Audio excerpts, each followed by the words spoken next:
whenever this shit updates. All right, you're good to go. Okay, what is the segment we're doing now? You were the one who proposed it, so I I expected. know. Fuck. Let me check. Have we started or no? Oh yeah, we have. We're just waiting for you. Okay, what's going on?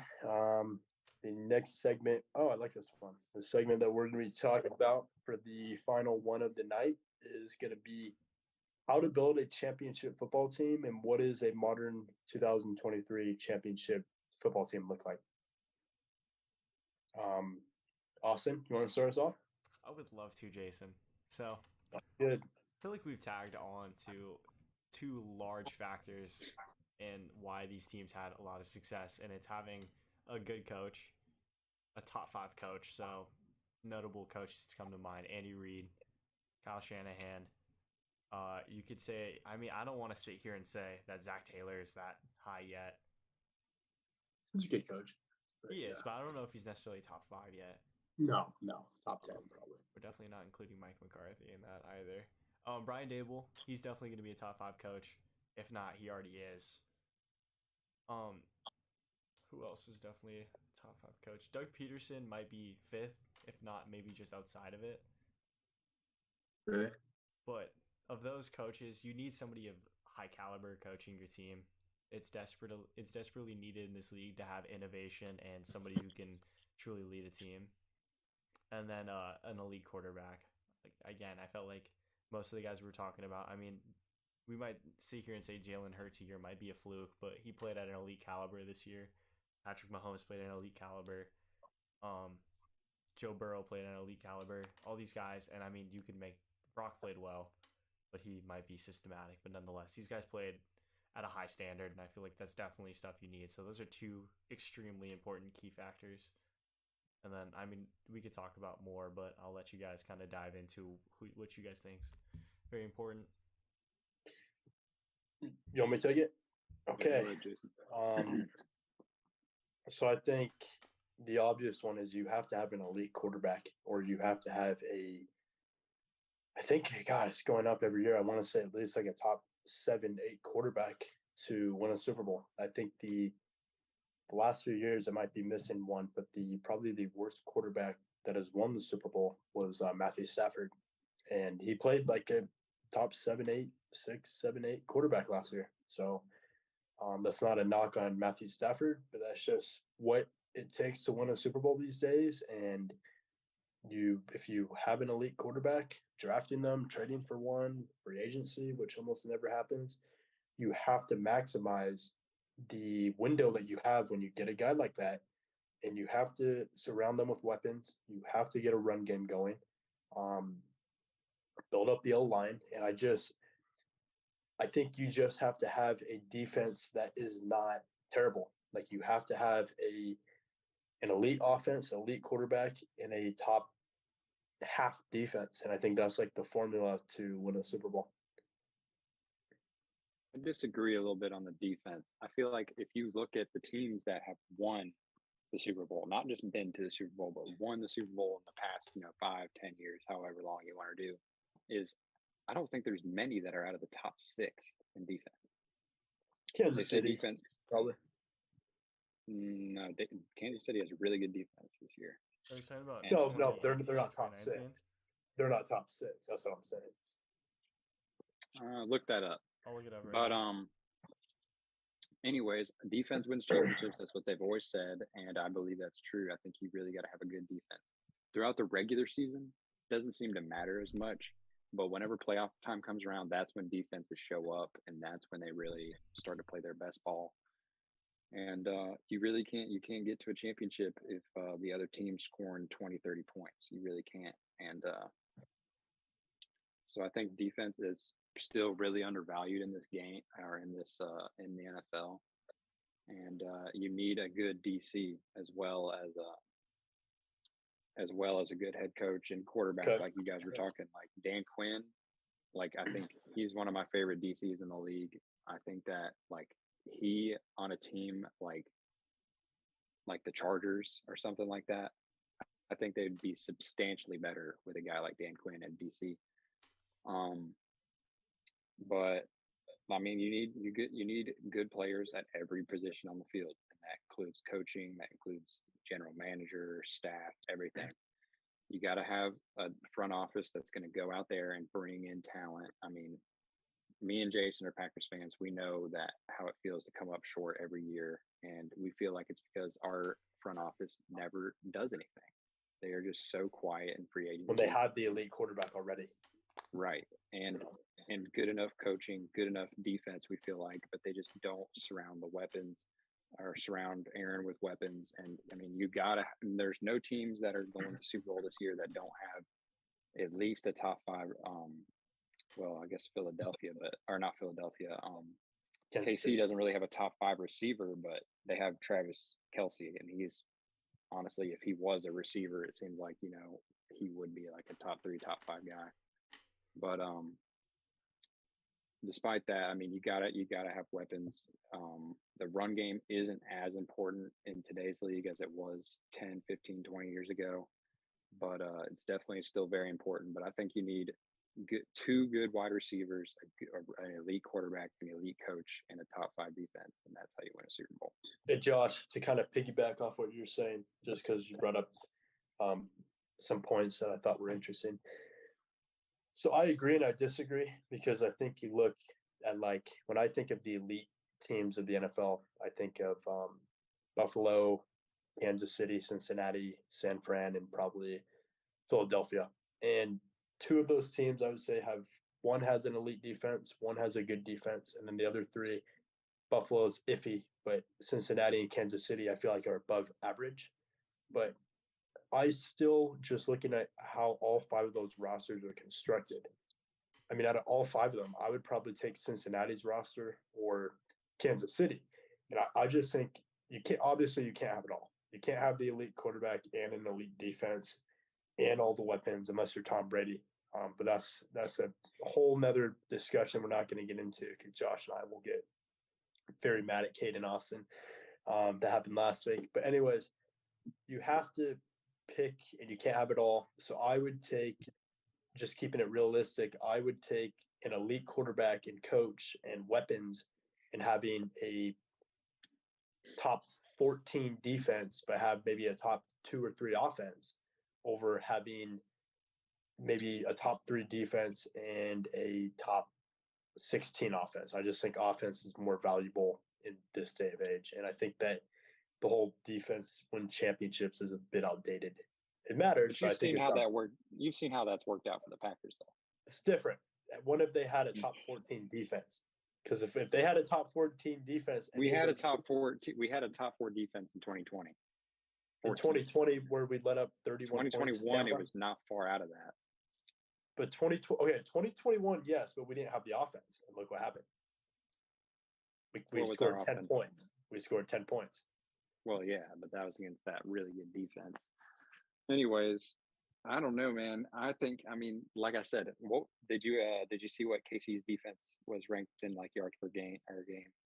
Yeah, no, but I know it's not favorable in your favor. I know that they were outside top 15. Yeah, so I was saying, I've always looked at, and they were like 27th in scoring. They were like 16th in QBR. They were probably middle of the take pack. a victory lap on this one. But I want to interject. Don't listen to me. Don't listen to me. I'll hang up. I want to interject for a moment, because I feel like everybody's sitting here saying it's like a romance story for a team to have all these aspects, but the Niners are really just one offseason signing away from having an elite quarterback and having basically every other piece. What do you disagree about that?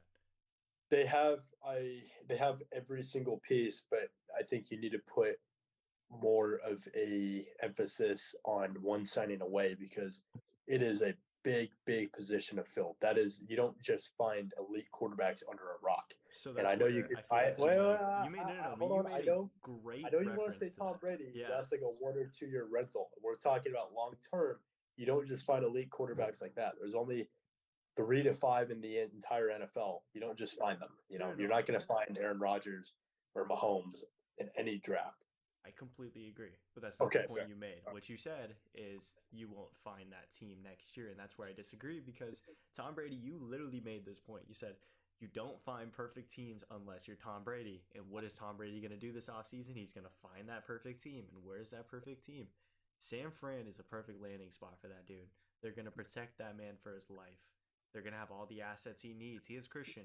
The man who's so good at throwing it 5 yards down to a swing route is going to have one of the best players at Yak, the dude who can make people miss. He's going to have George Kittle. He's going to have Debo. It's like, Is he elite though? Is Tom Brady still elite? it's not. So with his case, you can make the argument that you don't need elite when you have experience at that degree. Yeah. But we're talking about building a team. We're not talking about 1 or 2 years. I'm talking about like if you have the next 10 years of a franchise, 10 to 15 years of a franchise, how do you want to construct your team? Because Brady would be like a rental, you know? That's where I feel like Right. we were misled. I thought you were talking about what would be next year's, how you would improve for Okay, fair. 2023. But and no, feel I like agree. That's why. That's If you're talking about Brady for next year, you're 100% right. That's like on paper the perfect team. But and God, that's scary to think that that is probably going to happen. And Brady is just a cop out if he does that. Because that's like worse than KD to the Warriors. But for football terms, it is. I feel like that'd be equivalent. no, when Katie was too young and he was also on a team that definitely had an upside, a well For higher 1 year. upside. For 1 year. For 1 year. I mean, We're talking about the Niners, who literally do not have a hole at any position. we just discussed how they have one large one. But we'd be filling that hole. No, don't get any No homo. Josh. Yeah, but they'd be filling that hole, and you have, in my opinion, the best coach in the NFL, maybe second behind Andy Reid and Kyle Shanahan. I mean, that it would not be fair. It would not be fair. I've never heard. So, like, again, like, I feel like as a younger kid, Katie going to the Warriors was a cop out, right? But in the end of the day, like, this dude's going to be 46? If he's chasing another ring, am I going to sit here and be like, oh man, Tom Brady at 46 is choosing to play with the Niners? Like, man, what a terrible decision. What an unethical decision. Terrible for You him to just chase said- an 8th ring. Just admitted he's a ring chaser. There's nothing wrong with a man who wants to win. I've never heard. Okay, then there's nothing wrong with KD going to the Warriors. I've learned that there isn't. It's his choice. Like as a kid, yeah, maybe I was like, it makes the league unfair, but who am I to hate a player for opting to go for a team that Okay, has back, the highest back. success chance? We're getting off track. Back to the question: how do you build a NFL football team to be elite in 2023 and beyond if you are starting from scratch? If you're the Texans right now, how do you build before the D'Amico Ryan's hire? How do you build an elite football team? I feel Let's like hear it from you, Cade. I do want to just interject is that Tom Brady did win Super Bowls before he started moving around. Katie did not. So I think there's a difference there. Anyway, rebuilding a team, I mean, it takes one, I think, in my opinion, like a lot of guts and a lot of trust to do so, especially from the higher management positions, to really like scrap in and then just start rebuilding from scratch takes a lot. And sometimes it could take 5-6 years before you even see any sort of that fruit of your labor. So kind of what you guys would first have talked about, I do agree with a lot of the things you guys had to say. And just on top of that, I mean, I think the important piece for me is having an offensive line that can protect your elite quarterback and give him time to throw to your wide receivers, at least the two of them that we kind of discussed earlier. So for me, it's like if you're rebuilding a team, once you find that quarterback that's solid enough, and you can then start propping up. And so you draft a rookie or something like that, something that you can build up and maybe he turns out to be a star is a good start. And then for me, it's building that offensive line to protect him. I feel like a lot of times you see quarterbacks that are really talented that get sacked and kind of ran through early on in their career kind of fall off because they're scared. They don't want to get hit. They're worried behind them, whatever else. So starting with the offensive line, protect them, draft the guys that you think are going to be a strong offensive line. I think that would be leading towards some success. And then, like you guys talked about defensively, finding guys that can lock down wide receivers and guys that can plug holes on the run game is huge. So without saying anything else that you guys already talked about, I do agree with a lot of things you guys had to say. So I think that's a really good point you came up with, Kate, and that doesn't really, follow our question of how to build a Super Bowl team, but knowing what to do with your quarterback when you draft him. Drafting a quarterback and throwing him right out there is, I think, probably the worst thing you can do. Like if you look at all the quarterbacks that were thrown into that situation, very few of them, and that's the case for all quarterbacks being elite or great. There's very few of those quarterbacks that just got thrown out there, like Mitch Trubisky and Zach. Zach Wilson, but he had a decent first year.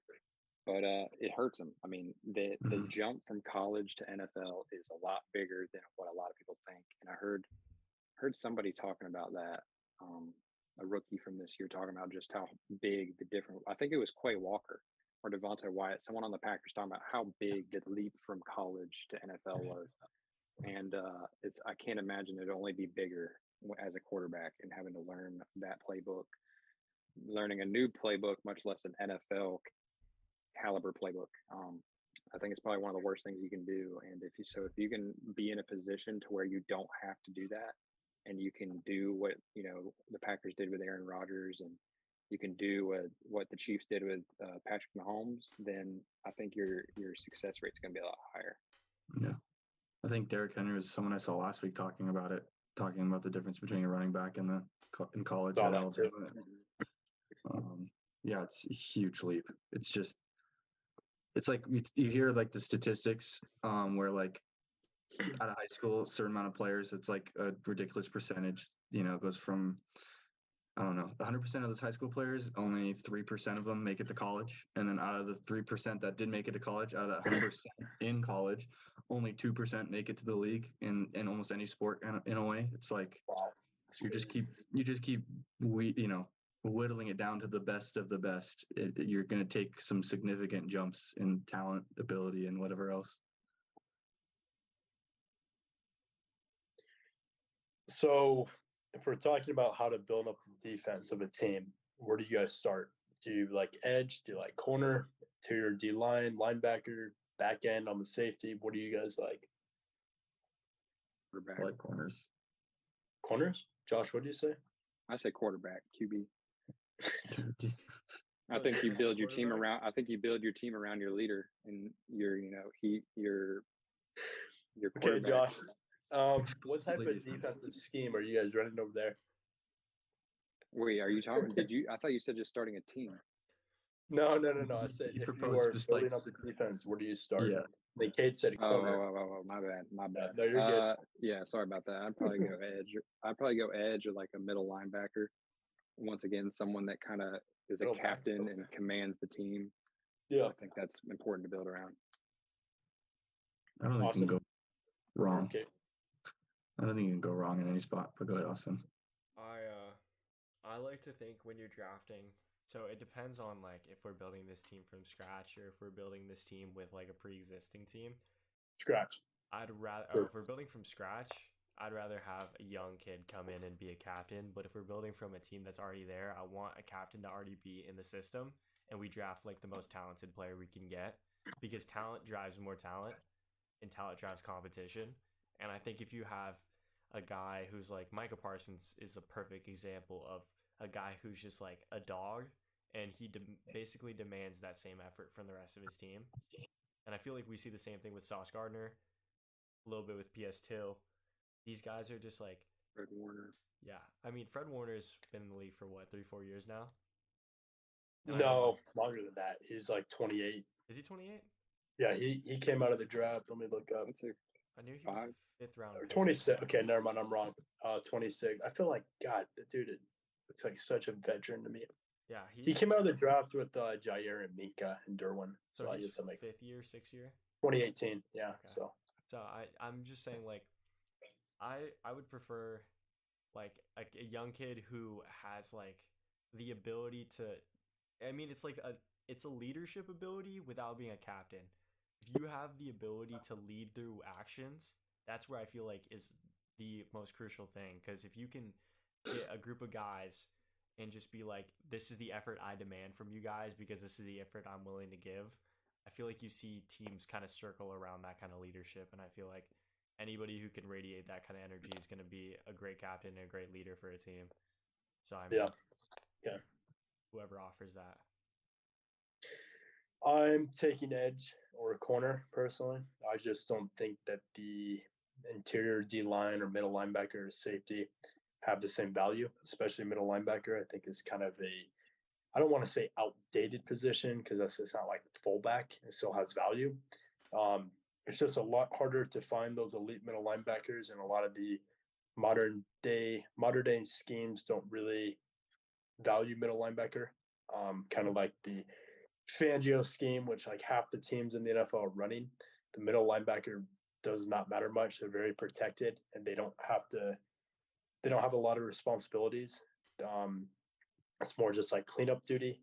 They're not matching up against tight ends. They're not making all these crazy calls, or yeah. So I'm going to say edge, just because I think it's the most important position on the defense. But if there's an elite corner there, like a Sauce Gardner or that type of corner, I'm going to take him over like a Trayvon Walker all day. But if you have a Sauce Gardner and then you have a Nick Bosa or Myles Garrett, give me the edge guy.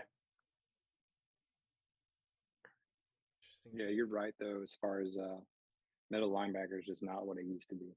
Like I grew up, like watching like Luke Kuechly and stuff like that. Ray Lewis. That was a middle linebacker right there. Yeah. Patrick Willis, Brian Urlacher. Yeah. They commanded that team. The defense ran through them. You know what I'm saying? Yeah. And yet you're right. That's harder to find now. But usually that role, that responsibility is usually given now to more of like an edge guy. You're right. But if you can find a Fred Warner, I mean, damn, take him. Take him. Yeah. But you don't find. I mean, God, the drop off from the top linebacker to the fifth linebacker nowadays is significant. I mean, I can't name who the fifth best linebacker is in the NFL. Yeah, definitely. It goes back to what we've been saying. It's an offensive league now. I don't know if colleges and stuff just aren't turning out as high caliber defensive players as what they used to be, but it's definitely we're in a little bit of a low right now as far as defensive talent. I'm not saying there's plenty of good talent out there, but compared to 2000s football when Ray Lewis and all them were around, it's nowhere near like that anymore. I have an argument to that claim. I think I don't think talent is necessarily the issue. I think it's the league moving away from defensive oriented things, because I feel like a lot of the league is very I don't know if soft is the best way to describe it. It's soft. No. The bend but don't break scheme is soft. Yeah, it's exactly what it is. Like the guys who used to hit like freight trains, the guys who would make it so middles weren't okay, like your routes were never coming across the linebacker. It's a distant past, and it's like I feel like it's unfair. Like your defensive guys now have to be insanely fast to keep up with guys with little to no contact. So they're playing at a consistent disadvantage. They basically have to be like on top of everything. And if they misjudge, they're getting called on a highlight play, and it's not their fault. That's just what they have to do to make actual plays occur. So it's like I feel like the league is moving away, as we keep talking about, from defense to offense. And so it's like it's really hard to judge talent on talent, and maybe in more focusing it to the scheme of the league. So, Austin and Josh, I have a question for you. Cade, you can answer it too, but I know like Pittsburgh, they run a more traditional defense. But Austin, because you've been a part of being a fan of the Bears when they ran the Fangio scheme, and Josh, obviously, that's what they run in Green Bay. What do you guys feel like the Fangio scheme has ruined defense? Because basically, for people that don't know what that scheme is, it's a lot of off coverage, a lot of quarters, too high safeties, playing back, and giving up all these short yardage plays, letting the middle of the field be wide open. And you're not really attacking the quarterback. You're not putting pressure on the quarterback, and you're not really Yeah, you're not sending pressure, you're not blitzing, and you're more just playing like prevent defense in a way. So Austin, go take it off. I was gonna tag into the prevent defense. I mean, this league is, again, it's moving away from physical contact because at any point in time you connect with the receiver, the running back, anybody who's running a route, you're already getting thrown for a flag. So it's like everybody, and on top of that, there's a lot of speedsters in the league. And since the hands-on isn't really necessarily as good as it used to be, they don't want to get beat over top. And so everybody's super afraid of the big plays. And so they're trying to keep these short intermediate routes as like the only options. And we watch guys like Kyle Shanahan, guys who come off of his string, like I'm blanking out on the Dolphins head coach, but Mike McDaniel. Yeah, Mike McDaniel. We're watching guys who are exposing the intermediate middle routes, and we're watching like a bunch of quick passes, like Tom Brady schemes that are ending up on bigger gains because all you have to do is get a linebacker, an offensive lineman outside, and you're free to block the 1-2 guys that are out there. And so it's like RPOs too. Yeah, it's a lot of deceptions and stuff like that. And it's just like, I don't know. It's, to me, it's just like you're giving up what your strengths are when you're not attacking on any side, because playing prevent is never going to end up maximizing how good of a team you will be, because you always have to be quick about your reactions. You got to be able to be the aggressor, not the defender, in my eyes. And if you play defense like you're defending for your life compared to when you're defending a 28-0 lead, there's going to be a large difference, and it feels like everybody's defending like they have a massive lead. So it's unfortunate. Josh, what do you think?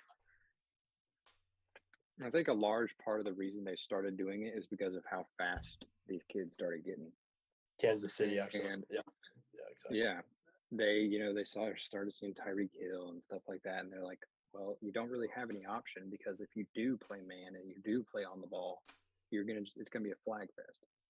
And I think that's what they're trying to do, is they're trying to avoid PIs, and they're just, like you said earlier, Jason, they're bending but not breaking, just getting little chunks. But I mean, as far as you saying, asking the question, has it ruined defenses?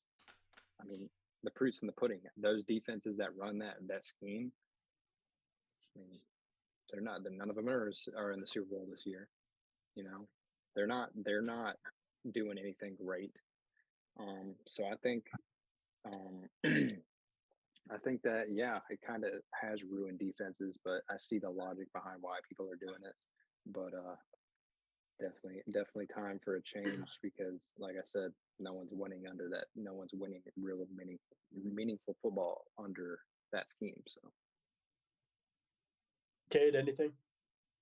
The only point I have is just like the rule changes as we've now seen over the last 3, 4, 5 years, the whole concussion side of things, the whole helmet to helmet targeting side of things, I think has been a factor in playing in that sort of scheme of bending, not breaking, being a little careful, not racking up the penalties. And then, like you guys have said, I mean, the league has become soft in that regard, because it's good. I mean, it's very good to be protecting the players nowadays, but it's become soft because you can't hit a guy as hard. You can't maybe hold on to them a little bit. Pass interference is a thing that's like so looked out for and like trying to be prevented by, yet still happens. And now offenses try to exploit that by throwing it 50 yards down the field in hopes for a spot foul to move the ball up, type of thing. Like that's what we see a lot of times now. And then the other little point I have is just like the NFL in general is just making it more offensive driven, because they're trying to get their views up and they're a business. And I think, as anybody would like to see, is offense and touchdowns and that succeeding versus a defensive game. It's the same thing you see in baseball. Everybody wants to see home runs versus a pitcher dominant game, or in basketball, people want to see everybody score, not play defense. So I think that's another portion of it that we're seeing now, is that people are super driven on views and getting people to watch the game. So it's like offense everywhere you go. I agree. Cade's better for ratings. Cade brings a great point, and I want to end this on this question. Do we ever see a consumer mind change Or do you think since the consumer mind's always going to demand more entertainment through scoring, if it's only going to get worse? I think we see a change.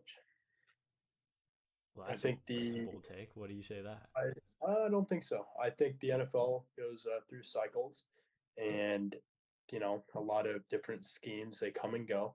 And you look at an example for baseball. I mean, I believe that Kate, you quote me on this, or don't quote me on this, but um, baseball, I believe the ratings have been pretty low the last 3 years because the home run rates have been like insane. Correct? Because they're like juicing balls or whatever, making the thread different. No, I would disagree that they've actually gone up in regards. Okay.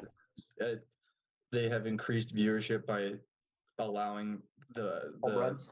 when you sit down on the couch, you're like, I'm looking, you're excited for a home run to happen, type of thing. But home runs have went up significantly. Yes and no. The last like 3-4 years they've been messing around with the baseball. It's a whole different conversation. But they're trying to figure out the best balance between having a pitcher be good and a hitter to be able to hit the ball out of the park and gain entertainment. Okay, well, damn, that shows how little I know about baseball. But like I said, I think the NFL goes through a lot of cycles, and I think it's constantly evolving and changing, and a lot of old schematics come back. And I mean, some of the most exciting times that I've ever had watching football was watching San Fran when they had Patrick Willis, watching Chicago with Urlacher. It's pretty funny because you don't hear a lot of people talking about all the great years that the Patriots had compared to like the Legion of Boom. I mean, people talk about the Patriots all the time and the Broncos offense, but when you have a team like Seattle in an offensive day of age go out there and have arguably the greatest defense, greatest secondary of all time, it's very, very exciting to see that. And I think people love to see that kind of football. And I think there's going to be a scheme, obviously not the Fangio scheme, but I think there's going to be a scheme out there that really, really starts to key in on teams like what Kansas City's running and what San Fran's running. I think there's going to be a scheme out there eventually to be able to slow it down. And I think that it's going to take over defense. But there's only going to be a few teams defensively that are going to be able to run it because they'll have the players. Also, you got something to say? Seems like you have a smirk on your face. Dude, I'm just watching Josh's right arm Oh, movement, yeah. and it's hard to not notice when. Yeah, no, I understand that what you're doing. Yeah, is not what Josh, it looks Josh like, but always- if you go like this and start shaking your right arm forward, tell me what it looks like from the outside looking in, Josh. So I was just. But what do you guys think? You think the other thing I was going to add is like you look at offense. Look how much offense has been changing. I mean, right now it seems like there's so much diversity across the NFL. You have running quarterbacks. You have teams like San Fran and Green Bay that run the wide zone scheme, and then you have teams like Buffalo and Cincinnati and I'm blanking, Kansas City, and they play more traditional West Coast football. They're just going to play like they're playing in the backyard and just airing it out.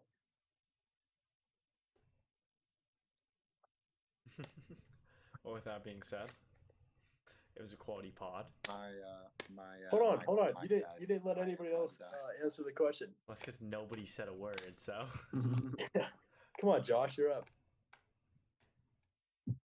Nobody said a word. I heard y'all talking the whole time. What were you doing? Twiddling? Yeah. Fidgeting Well, with something? what's your point, I was Josh? trying to get him to reconnect.